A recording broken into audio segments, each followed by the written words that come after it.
नमस्कार बच्चों। आज हम बात करेंगे क्लास 10th सोशल साइंस के एक और इम्पोर्टेंट टॉपिक की। जैसे कि आप सभी को पता है कि इस बार आपका एग्जाम पैटर्न टोटली चेंज है और टोटली चेंज का मतलब है आपके टोटल जो क्वेश्चंस रहेंगे वो ऑब्जेक्टिव रहेंगे और उसमें अलग अलग टाइप के क्वेश्चंस पूछे जाएंगे। उनमें से एक टाइप है असर्शन और रीजन बेस्ड क्वेश्चन, यानी कि अभिकथन और कारण आधारित प्रश्न रहेंगे। अब ये जो क्वेश्चंस है ये आपने काफ़ी सारे देखे होंगे, काफ़ी सारी प्रैक्टिस की होगी वर्कशीट में, पर्टिकुलरली आपने इनकी प्रैक्टिस की होगी। लेकिन जब भी आपने प्रैक्टिस किया है तो आपको लगा होगा कि ये डिफ़िकल्ट होते हैं। आपने कुछ और आंसर सोचा था और जब आपने वीडियो में देखा तो उसका आंसर कुछ और मिला होगा। तो उसके बाद आपको कंफर्म हो गया कि हाँ, ये इतने ईजी नहीं होते, इनको समझना इतना आसान नहीं होता। अब इनको फिर करें कैसे, क्योंकि ये भी इंपॉर्टेंट रहेंगे और हम इनको भी नहीं छोड़ सकते। अगर हमें अच्छा स्कोर करना है या फिर हम आउट ऑफ आउट की तरफ जा रहे हैं तो इनकी तरफ भी हमें फोकस करना होगा। तो इनको करने का कोई स्पेसिफिक मेथड होता है? बिल्कुल होता है।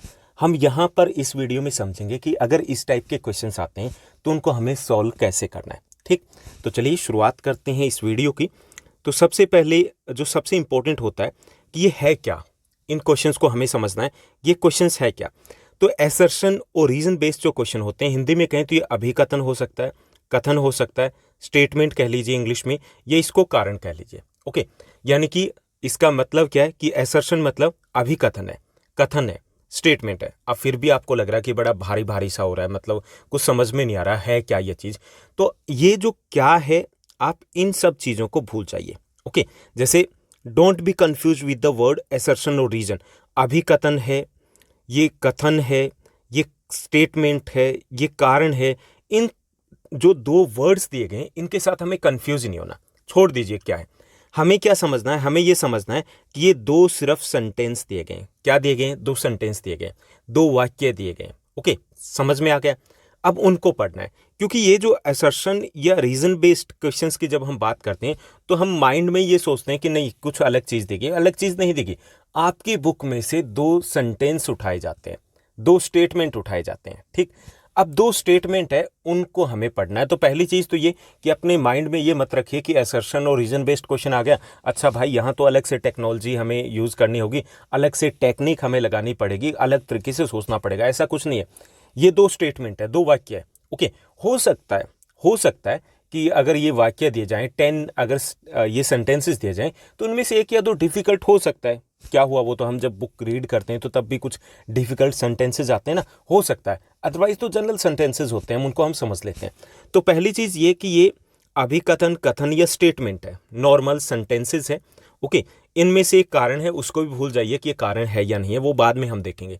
पहली चीज़ ये कि हमें इनके ऊपर फोकस नहीं करना, हमें उनको क्या लेना है कि ये हमारी बुक के दो लाइनें दी गई है, दो हमारे स्टेटमेंट दी गई, दो हमारे सेंटेंस दिए गए। पहली चीज़ क्लियर। अब इसको सॉल्व कैसे करेंगे? सॉल्व करने के लिए पहली चीज़ हमें क्या करना है कि इसमें दोनों जो स्टेटमेंट्स हैं, दोनों जो कथन या अभिकथन कुछ भी कह लीजिए, दोनों वाक्य को कह लीजिए, उनको हमें इंडिपेंडेंटली, यानी कि इन स्टेटमेंट को हमें अलग अलग समझना है। क्या समझना है? अलग अलग। हमें कारण फाइंड आउट नहीं करना, हमें अलग अलग समझना है। कैसे समझना है? ये मान के समझना कि ये ट्रू फॉल्स है। ओके, सत्य असत्य आते हैं ना आपके, वही है, ये मान के समझना है। तो जैसे यहाँ पे मैंने एक एग्जांपल दिया कि treaty of Veena was signed in 1815। 1815 में वीना की संधि पर हस्ताक्षर किए गए थे। अब हमें दूसरे को छोड़ दीजिए, पहले को समझना है। क्या समझना है कि ये ट्रू है या फिर फॉल्स है। क्लियर। अब यहाँ पे देखिए, ट्रीटी ऑफ वीना कब साइन हुई? 1815 में हुई। सही है, बिल्कुल करेक्ट है, ट्रू है ना। बस हो गया। हमें अलग अलग समझना है, यानी कि दूसरे से हमारा कोई लिंक नहीं है। इसको हमने ये फाइंड आउट करना था कि ये ट्रू है या फिर फॉल्स है। उसके बाद सेकंड देखिए, सेकंड हमारा रीजन दिया गया, इसमें कारण दिया गया, तो उसको ही छोड़िए कि दूसरा स्टेटमेंट दिया गया कि the main objective was to undo the changes that had come about Europe during the Napoleonic wars. किसका मुख्य उद्देश्य क्या था कि नेपोलियन युद्धों के दौरान यूरोप में जितने भी चेंजेस आए थे उनको पूर्ववत, मतलब अंडू करना था, पहले थे वैसा सिस्टम सेट करना था। ये इसका मुख्य उद्देश्य था। अब हम पहले को तो ट्रू मान चुके ना, पढ़ चुके। अब सेकंड को हम इंडिपेंडेंटली समझ रहे हैं कि क्या ये ट्रू है या फॉल्स है। अब ये देखिए कि ये ट्रू है, हो गया। ये क्या है? ट्रू है। अब यहाँ पे एक चीज क्लियर हो जाती है कि जब हमने ट्रू फॉल्स की तरह इनको सॉल्व किया तो एक चीज तो क्लियर होगी, लास्ट के दो आपके ऑप्शन मिलेंगे A B C. Okay, A B आपका मिलेगा, सी मिलेगा, डी मिलेगा।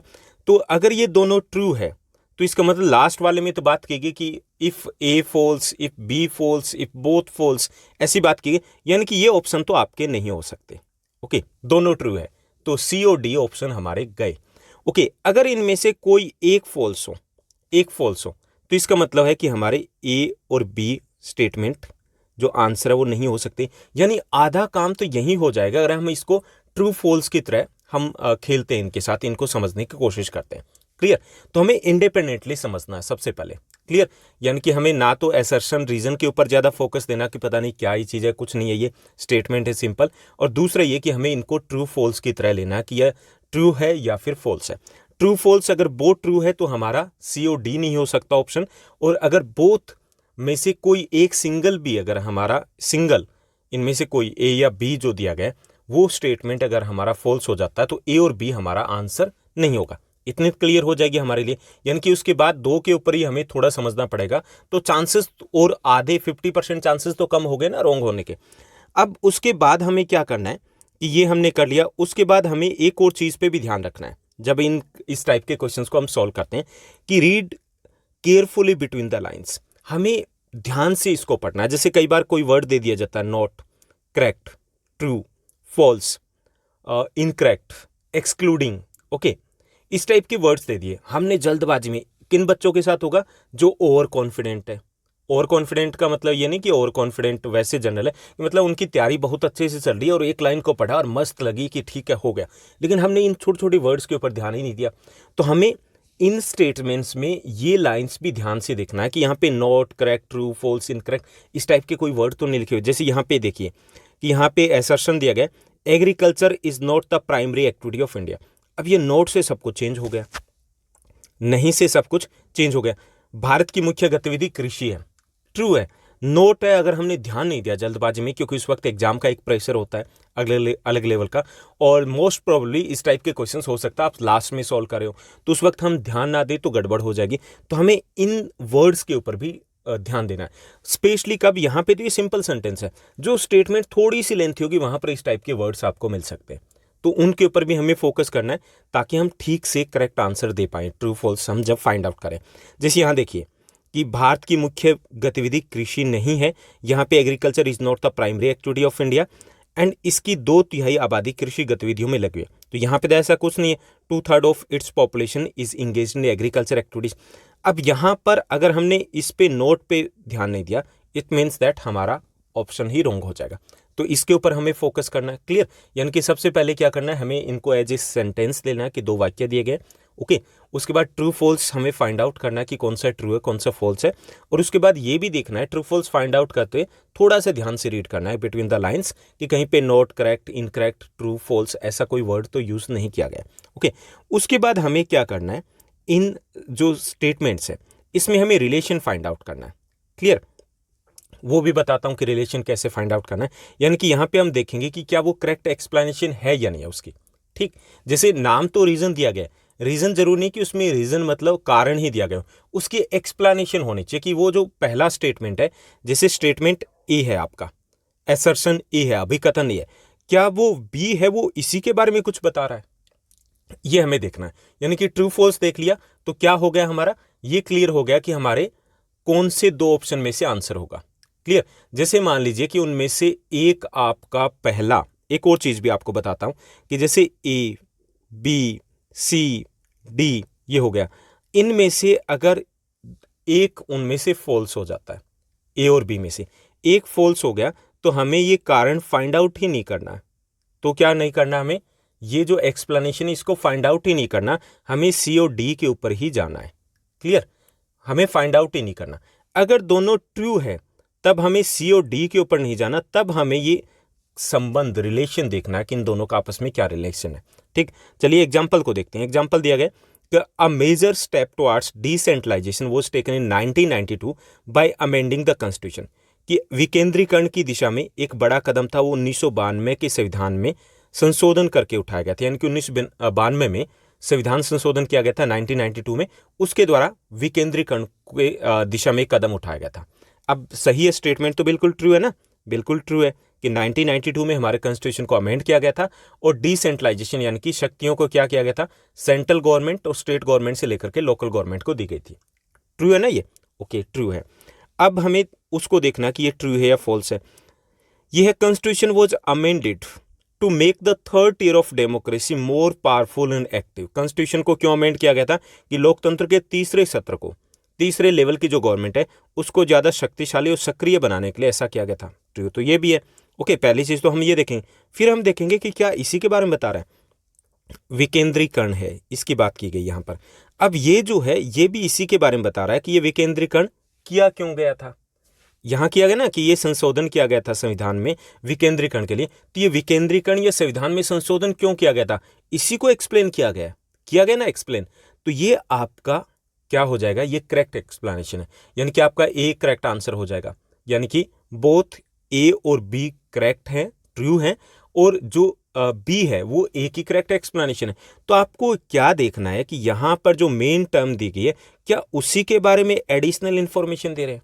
ओके, एडिशनल, राहुल चौथी कक्षा में पढ़ता है, मान लीजिए ये लिखा है, और राहुल मेरे पड़ोस में रहता है। अब देखिए कि राहुल के बारे में और बताइए ना इन्फॉर्मेशन, और इन्फॉर्मेशन है तो इसका मतलब ये आपकी एक्सप्लेनेशन उसी चीज की, उसी स्टेटमेंट के बारे में जिसके बारे में पहले सेंटेंस में बात की जा रही है, पहले स्टेटमेंट में बात की जा रही है। ओके, यानी कि ये कब करोगे, ये आप करोगे जब दोनों स्टेटमेंट को आपने ट्रू फॉल्स देख लिया, ट्रू दोनों है, तब जाकर के आपको ये संबंध है, रिलेशन है, वो फाइंड आउट करना है। और फाइंड आउट ये करना है कि क्या उसी के बारे में एडिशनल इन्फॉर्मेशन है, उसी के बारे में है तो ये करेक्ट एक्सप्लेनेशन है।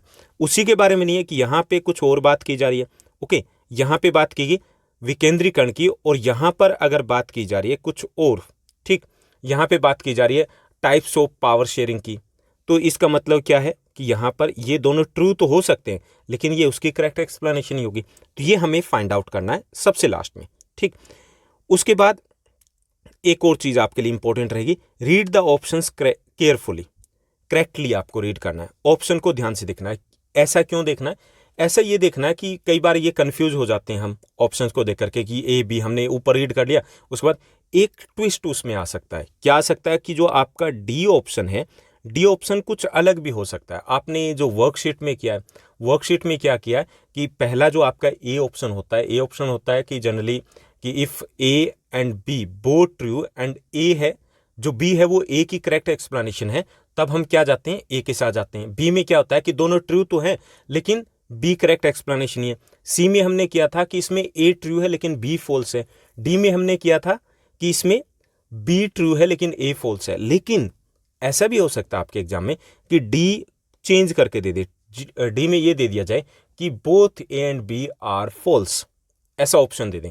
हमने ये पढ़ा ही ना हो, गलती से हम कुछ और कर दें, तो ये ऑप्शन भी आपको दोबारा से रीड करना है, ठीक से अलग से रीड करना है, क्या ऑप्शन वो है या फिर कुछ अलग दिया गया। दूसरी चीज़, एक और चीज़ आपका कन्फ्यूजन मैं दूर कर दूं कि आपने इसकी काफ़ी सारी प्रैक्टिस की थी वर्कशीट के थ्रू, तो वहाँ पे आपके आंसर इसलिए भी इनकरेक्ट जा रहे थे कि आप मैच कर रहे थे किसी भी, मान लीजिए XYZ यूट्यूब चैनल के साथ।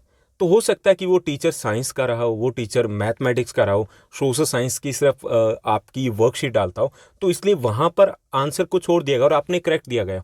जरूर नहीं कि आपका ही रॉन्ग हो, कहीं और भी रॉन्ग हो सकता है, बाय मिस्टेक हो सकता है, कंसेप्ट को समझा नहीं गया इसलिए रॉन्ग हो सकता है। तो आप अपने ऊपर थोड़ा सा कॉन्फिडेंस रखिए कि आप सही चैप्टर समझ लिया और आप जो भी आंसर दोगे वो करेक्ट दोगे। थोड़ा सा बस टाइम देना, हमें भागम भाग नहीं करना यहाँ पर। क्लियर? तो ये थी हमारी एक इम्पोर्टेंट वीडियो जिसमें हमने समझा कि कैसे अभिकथन और कारण आधारित जो प्रश्न अगर दिए जाएं तो उनको हमें कैसे सॉल्व करना है। थोड़ी देर पहले या मॉर्निंग की बात करें तो हमने आपके सोशल साइंस के मैप वर्क, आपके जियोग्राफी का चैप्टर 1, चैप्टर 3 और चैप्टर 4, यानी कि फर्स्ट, थर्ड और फोर्थ चैप्टर है वो मैप वर्क में पूछे जाएंगे। वो क्वेश्चंस आपके लिए इंपॉर्टेंट इसलिए रहेंगे क्योंकि उसमें से आपको इंटरनल चॉइसेस नहीं मिलेंगे। तो इनको भी हमने डिस्कस किया है डिटेल में कि मैप वर्क के कौन से पॉइंट्स आएंगे, कैसे आपको करने हैं, MCQs किस टाइप के पूछे जाएंगे। तो अगर आपने अभी तक उन वीडियोस को नहीं देखा है तो आपको प्लेलिस्ट में जाना है। प्लेलिस्ट में आपको मिलेगा क्लास 10 सोशल साइंस का जीनियस बैच, वहाँ जा करके आप सर्च कर सकते हो, आपको सभी वीडियोस मिल जाएगी। दूसरा एक और इम्पोर्टेंट कि आप टेलीग्राम के चैनल पर अगर नहीं जुड़े हो तो वहाँ जुड़ जाइए। वहाँ पर आपको एक ऑप्शन दिया गया है कि आप कमेंट कर सकते हो। तो आपके जितने भी डाउट्स हैं वो वहाँ पर आप पूछ सकते हो। कोशिश करूँगा कि कल जितने भी आपके डाउट्स आएंगे एग्ज़ाम से पहले मैं उनको क्लियर कर दूँ। ओके, अवेलेबल रहूँगा वहाँ पर। कोशिश करूँगा कि 24 आवर्स आपके लिए अवेलेबल रहूँ। तो जितने भी डाउट्स आते हैं तो आप यहाँ कमेंट कीजिए और वहाँ भी कमेंट्स कर सकते हो, तो वहाँ पर मैं रिप्लाई देने की कोशिश करूँगा। आज के लिए बस इतना ही। Thank you, bye bye, have a nice day.